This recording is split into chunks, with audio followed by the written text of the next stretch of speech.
everybody, welcome to Talk It Out with me, Li Jingjing. So today my guest is Carlos Martinez from London. He is the organizer of No Cold War campaign. Today we're going to talk about many issues, his personal experience traveling across China, anti-China propaganda in the West, and the reason of founding No Cold War campaign. Thanks very much, Jingjing, for having me on the show. My name is Carlos Martinez. I'm based in London, England.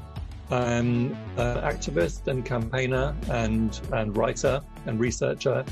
I'm one of the founders of the No Cold War campaign. And you don't think that China is like authoritarian, ruthless, cruel regime that oppress people?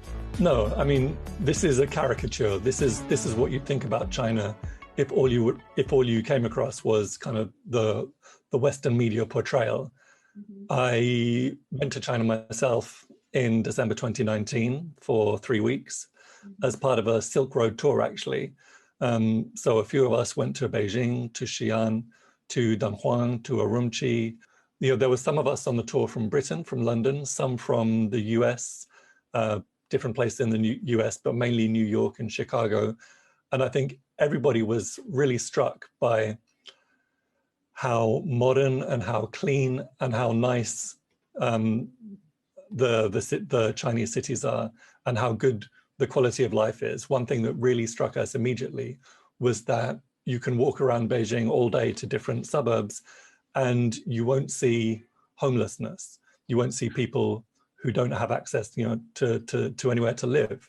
Whereas if you were to go to New York and step on the metro at any station, you will immediately see numerous homeless people. And in New York City alone, which is not a massive city, there are literally tens of thousands of people who don't have anywhere to live. So it's incredible to see a place like Beijing or Xi'an or Guangzhou or Shanghai, which are part of the developing world, but they've been able to solve a major problem that faces humanity. And my father's from India. I've been to Delhi many times. I've been to Mumbai. I've been to Cochin and other cities in India, and the picture's completely different because you see very stark poverty. So yeah, it was really interesting to go to China, and I would strongly encourage people to visit China because what you see in reality was 100% different from the portrayal that you get if you read the BBC or if you read The Guardian or if you watch Sky News or whatever. For example, we went to Xinjiang, we went to Urumqi. We walked freely around Urumqi and also the Muslim quarter in Xi'an. We certainly didn't see any evidence of kind of religious oppression or ethnic oppression. In Urumqi, one sees mosques everywhere. In fact, I believe that Xinjiang has per capita one of the highest number of mosques anywhere in the world. We walked freely, like not just in the tourist areas, not just in the central area. We saw hundreds of Chinese Muslims wearing like distinctive Uyghur clothing, headscarves included for many women, people going about their lives without any indication that they were living like in fear of persecution. We ate in Uyghur restaurants where we had halal foods. You couldn't have pork there, obviously. You couldn't have alcohol there. So, I mean, what's true is that levels of security in Urumqi are much higher than other places we visited.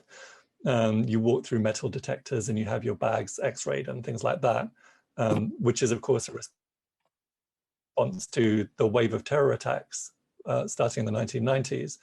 But the impression that we got is that people accept that heightened level of security on the basis that, along with other things, along with the poverty alleviation efforts, along with education efforts, it's actually been successful in preventing terrorism and allowing people to live safely and allowing people to live in peace. So that's kind of the big difference that we noticed in Urumqi compared to, say, Beijing or Xi'an. But certainly, as I said, you can walk around a long time in Urumqi really trying to see some kind of evidence of religious oppression, and you'll be frustrated you won't see that. The impression from the real trip to China was completely different from what the media was portraying when you were like before you came to China. Yeah, 100%. For example, you walk around all day in Beijing from one side of the city to another, And if you say anything bad about the Chinese Communist Party, then you're going to be in a prison within 5 minutes. But that's the, it's a ridiculous caricature, but that's actually the idea that people have about China, that it's just an extremely repressive society and that people don't have any kind of individual rights. They have, that there's a human rights crisis in China, whereas actually you've got a tremendous level of individual freedom there, and human rights are improving all the time. And as Kishore Mahbubani, who's a Singaporean diplomat, writes, he's got a book out recently called Has China Won? He says, well, one thing you can say for sure about human rights in China and individual freedoms is that today's Chinese population have much better human rights and much greater individual freedoms than Chinese people have ever had in history. So let's at the very least recognize that even if there are problems, the trajectory is a very positive and a very impressive one. Like, in what way capitalism is failing in dealing with issues like equality, poverty alleviation, or racism? Yeah, well, I told you that in 2019, late in 2019, I went to Beijing for the first time. And in that same year, a few months earlier, I went to New York for the first time. And it's really interesting to see the contrast. The US is one of the world's richest countries, and it's kind of almost the spiritual home of capitalism, if you like. It considers itself as being the quintessential successful advanced capitalist democracy.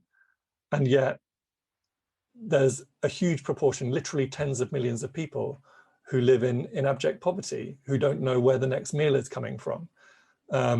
There's hundreds of thousands of people who are homeless, who don't have a roof over their heads. Racism is an enormous problem. Incarceration is an enormous problem. The US has more than 2 million people in prison, which is by far the highest incarceration rate in the world. Their actual incarceration rate, the number of people per capita in prison, is 6 or 7 times higher than it is in China. But the media portrays China as a prison nation, and they portray US as the land of the free. So it's difficult to understand the discrepancy and the contradiction there, because it's, if you were to go on the numbers, if you were to look at the data and the facts, then you would have to say that it's the US that's the prison nation. And while the African American, the Black population only constitutes, I think, around 10% of the US population overall, they constitute between 40 and 50% of the prison population, which gives you a very good indication of how racism runs throughout society. If you look at the homeless population and the population that live in poverty, it's overwhelmingly African American or Latino or indigenous. The treatment of the indigenous peoples of the Americas continues to be utterly horrific. People are herded into reservations. If you look at the difference in life expectancy between indigenous people and white people in the US, it's maybe 15 years difference in life expectancy.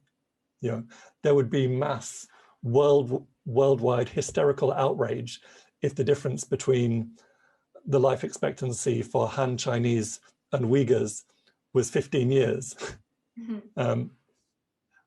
But it isn't.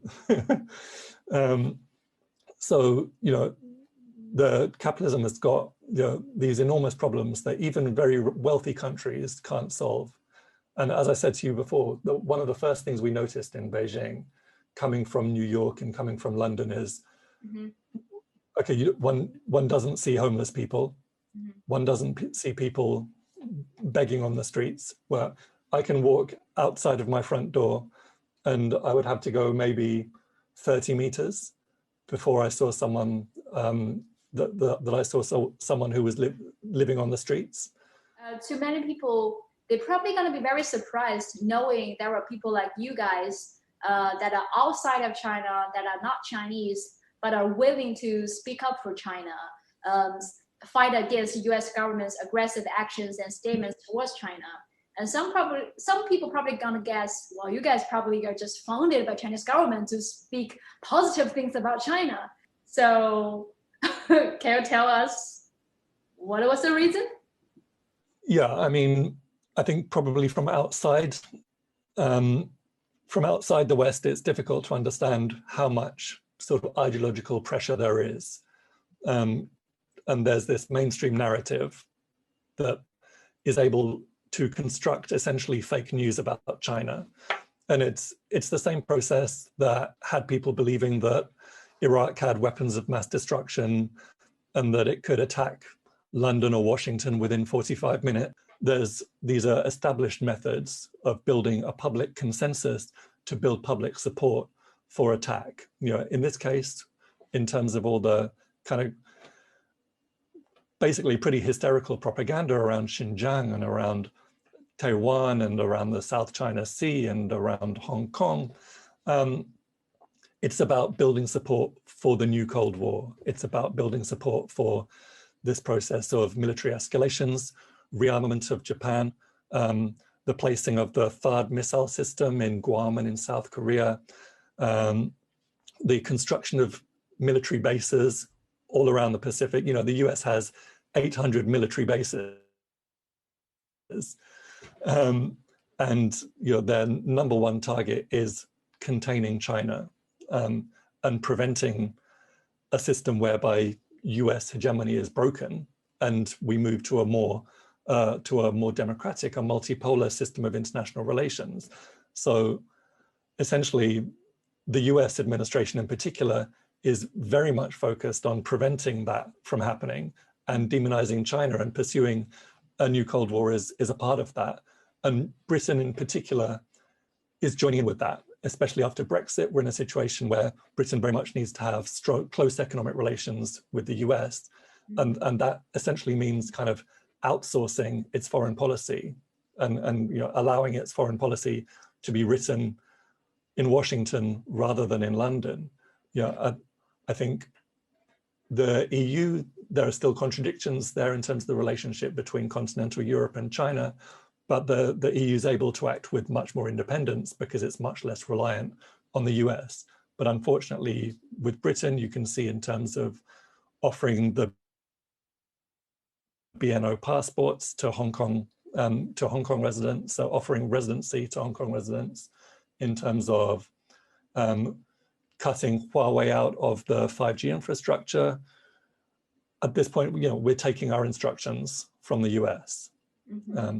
So there is this huge pressure, and when you go against that mainstream narrative, which has become very powerful, and that is really targeted at progressive ideology, people who want human rights, we all want human rights, and people who want there not to be, for example, genocide of Muslim people, then if you say, well, this is fake news, then you can easily be accused of saying, oh, well, you're denying genocide. You're someone who hates Muslim people. You're engaging in Islamophobia.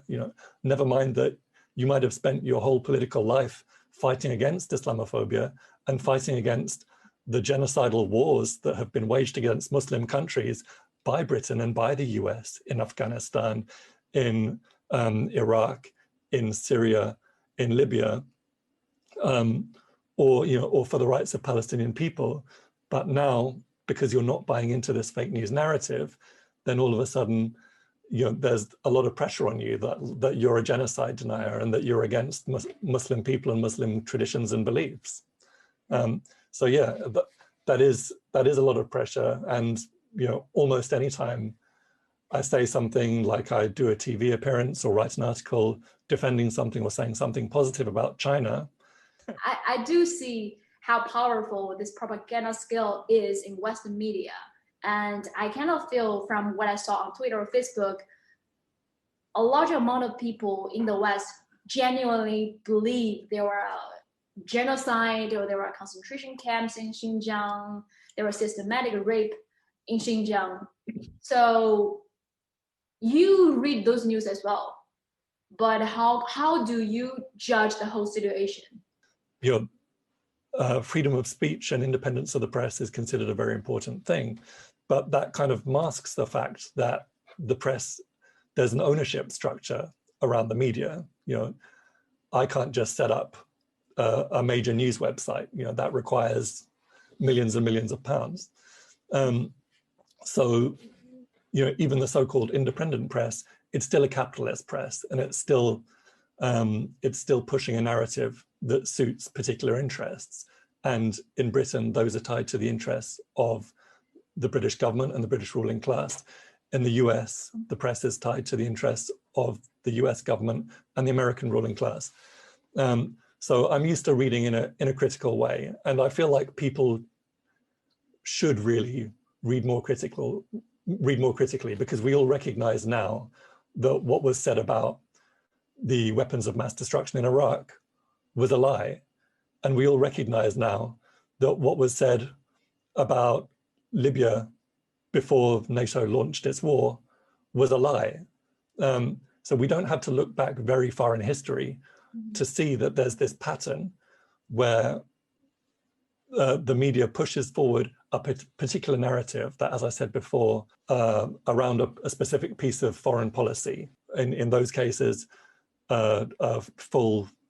full-scale wars in Iraq or Afghanistan or Libya or Syria or Yugoslavia. In this case, around the Cold War with China. You started No Cold War after the trip from China? Yeah, that's right. We launched No Cold War in, I think, April or May last year. And the background was that there was this increasingly hysterical and dangerous anti-China campaign that was being led by the US government and the media.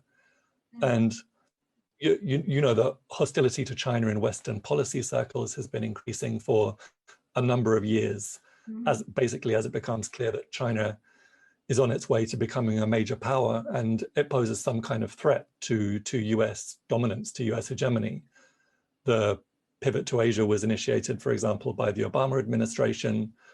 The trade war had been in place for 2 to 3 years.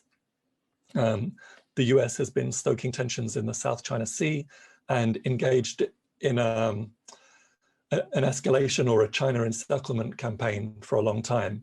But the Trump administration really took the hostilities to a higher level. And especially with the pandemic, I think the Republicans essentially realized that there was a pretty good chance that they were going to lose the election if hundreds of thousands of people died from the pandemic, which they have. So they escalated their attacks on China in frankly a very racist way in order to try and get support. They were failing to contain the pandemic, so they decided to try and focus people's attentions on this big external enemy of China. So we had the attempts to blame the pandemic on China, referring to it as the China virus or the Wuhan virus. There were diplomatic attacks such as closing the consulate in Houston, stepping up the propaganda war in terms of Xinjiang and Hong Kong in particular. So last year it felt like that this new Cold War against China was increasing in intensity. And here in the West, I think it felt that we needed a more coordinated response from those of us who are against war and who understand that it's not actually a good idea to demonize and attack another country.